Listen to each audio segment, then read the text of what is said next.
È stata grande festa dello sport padovano in occasione della 12ª edizione di Tutto Sport in Prato, Fiaccole di Vita, che ha trasformato per 4 giorni di seguito il Prato della Valle in una grande arena per la mini Olimpiadi di tanti atleti di Padova e provincia grazie al CONI di Padova, che ha portato le discipline sportive in Prato. Da venerdì 30 maggio a lunedì 2 giugno si è svolta la grande kermesse. Una giornata gioiosa oggi.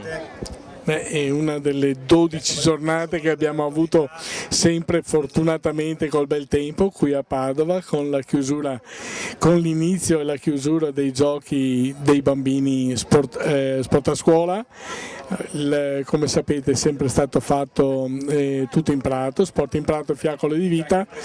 Questo in 12 anni abbiamo portato 29 discipline ormai e 2 giorni per fortuna di festa quest'anno.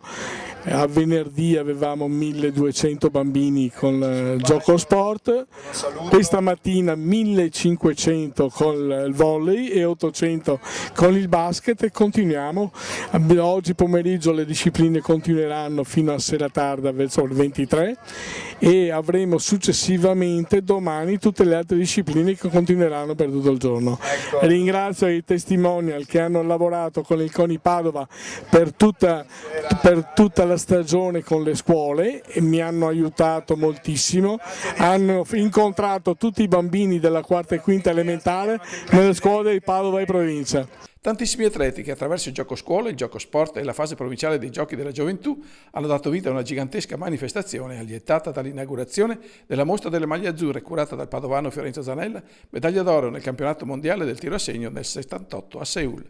Mostra allestita in loggia Amulea, che ha dato rilievo ai valori dello sport italiano che tanti atleti padovani hanno contribuito con le loro vittorie a conquistare numerosissimi allori nelle varie discipline sportive e che non hanno voluto mancare all'appuntamento di Tutto Sport in Prato 2014. Questa è la mia tuta che usavo in gara con il casco originale che oggi fa un po' sorridere, ma all'epoca era il non plus ultra che si poteva avere. Qualche anno prima correvano addirittura con il caschetto di sughero.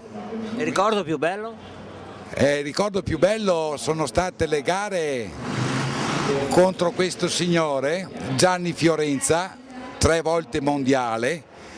E quando mi misuravo con lui era una cosa eccezionale perché battere Fiorenza era come vincere o quasi un campionato.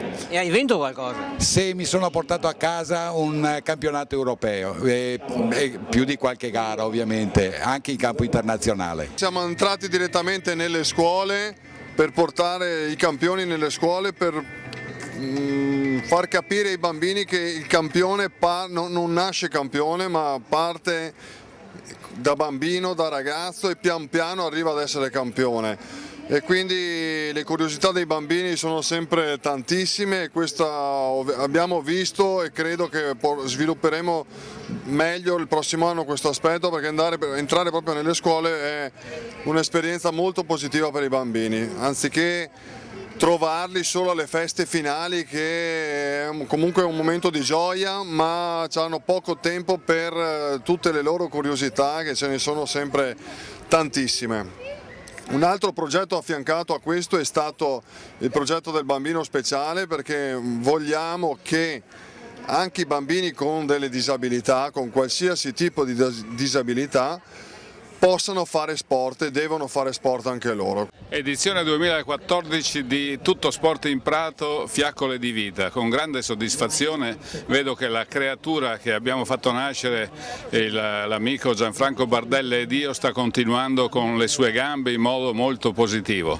Questa mattina oltre 1300 bambini della pallavolo e da questa parte del Prato della Valle, dalla parte di Santa Giustina 350 della pallacanestro, che ci sono anche oggi pomeriggio, che ce ne saranno altri domani mattina e altri ancora domani pomeriggio, il festival della pallacanestro giovanile, del mini basket provinciale e regionale. Oggi pomeriggio, come al solito domenica pomeriggio, la kermesse dei tanti sport, mi pare che sono 18 anche quest'oggi. Un Prato della Valle invaso dal mini basket, mini volley, dal golf, dallo squash, dalla box, dal kickboxing, dal mini calcio, dal canottaggio, dal mini moto trial, dallo scherma, dalle arti marziali, dal pattinaggio artistico e poi via via dal duathlon, il mini rugby, il twirling, dalla ginnastica artistica che hanno animato la kermesse sportiva. La grande fortuna di vivere a Padova è che ci sono molte iniziative promosse dal CONI, dal Comune di Padova e Gioco Sport. Venerdì mattina c'erano centinaia di bambine delle quinte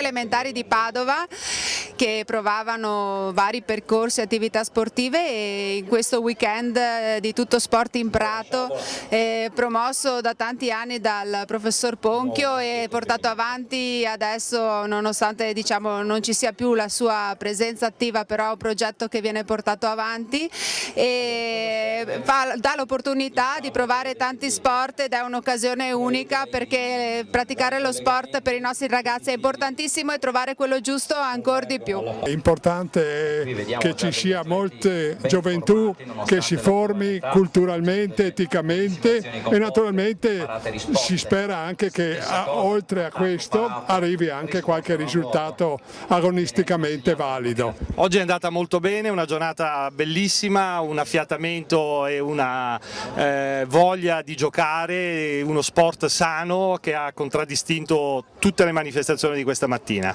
Ma tutto è filato liscio? Fortunatamente i bambini sanno non farsi male, quindi sono tutti piccoli infortuni, abrasioni, piccole distrazioni, ma niente di particolare. Come sempre il momento più intenso e suggestivo è stata la cerimonia delle fiacole di vita con l'accensione del tripode olimpico da parte degli atleti dello sport che hanno animato la giornata di festa in Prato della Valle, che ha dato un'ulteriore conferma di quanto importante sia la funzione del CONI nel grande pianeta dello sport padovano, che era rappresentato da 29 attività con 350 associazioni sportive di Padova, 20 associazioni e 35 federazioni sportive e che ha visto la partecipazione di quasi 300 plessi scolastici con 1594 classi, 200 insegnanti con 31.500 allievi nel progetto Padova Scuola.